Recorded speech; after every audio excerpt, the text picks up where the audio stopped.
Now, you all remember how the internet went crazy after Drake's goons allegedly jumped at Rick Ross while the rapper was performing in Canada?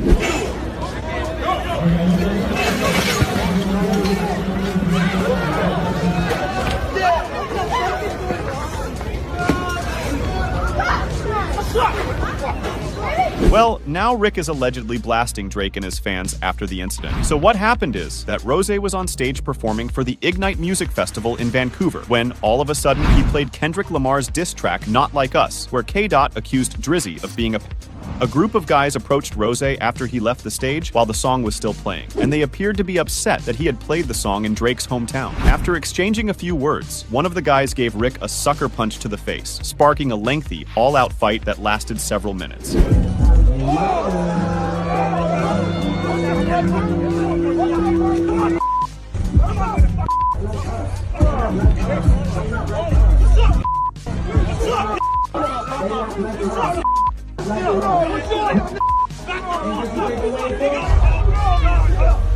It was pure chaos, with men just coming at each other and beating one another's living lights. And as seen in the footage that was uploaded on the internet, Drake's alleged goons were winning the bout. You can even see Rose trying to avoid getting hit once again. I mean, if it were me, I'd obviously do the same. Because did you see how physical the fight was? People obviously enjoyed the viral clip. It became the talk of the internet for a few days, and mostly, it's about Rick being owned by Drake's OVO gang. But this might not only be because Rick is playing K-Dot's diss tracks in Canada. Y'all remember that Drake had also taken aim at Rose back in April when he released his own diss track Push-Ups in response to Kendrick's Like That. And though Rick and Drake have been at each other's throats these past years, the two artists initially got along very well in the past. In fact, they have collaborated on many projects and released a couple of songs together. However, their relationship took a drastic turn after Drake and Rick's buddy, Meek Mill, had some discourse. For most of the heated Meek Mill and Drake spat that engulfed hip-hop in the summer of 2015, Rose kept quiet, but a few months later, Rick decided to jab back at Drake and release Color Money.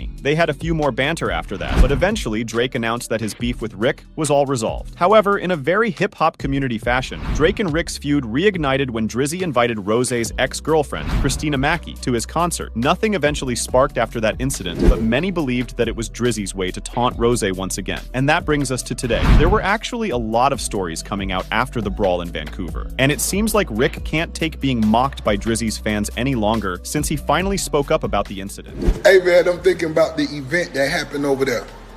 Let me tell you something. When the first dude stepped up to Rose, the little short fat one that looked like Bam Bam Bigelow from wrestling, when he stepped up, and then I squat down in his eyes and told him what I said. Basically, boy, if I hit you, I'm gonna see everything you ate for the last 2 days. His balls dropped out of his. He never said another word. He never did nothing. He was a straight buster. Then the behind him said, I know MMA.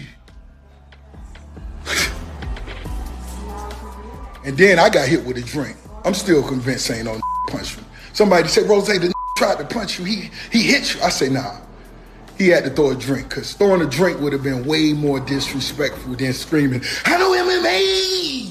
The hip-hop mogul insisted that he had never been punched in the face. Instead, a drink was thrown at him. Okay, that might not look like it, but hey, let's give Rick some benefit of the doubt, okay? However, fans are not buying Rose's narration. One fan commented, Ross out here lying again. LOL, we all saw your team get worked and running. Put some more into your security team. LOL. Another one added, bro, your guy was left knocked completely out while you went running. Well, we don't really know what's the truth, but these fans are only speaking based on what they saw in the video, right? And I guess some of them make a decent point. You see, many people are scoffing at Rose and his security team for doing such a bad job controlling the incident. I bet it could have been stopped easily if Rose had hired the right men to protect him, especially when he's in his enemy's territory and has planned to pull all those stunts in front of a Canadian crowd. There is no way Drake's goons won't take the chance and jump at Rose if they have a chance. And Rose opened up that opportunity for them. Right now, Rick is trying his best to stay as unbothered as possible because Drake's fans can't just stop coming at him and calling him a loser for running away from a fight. But what do you think?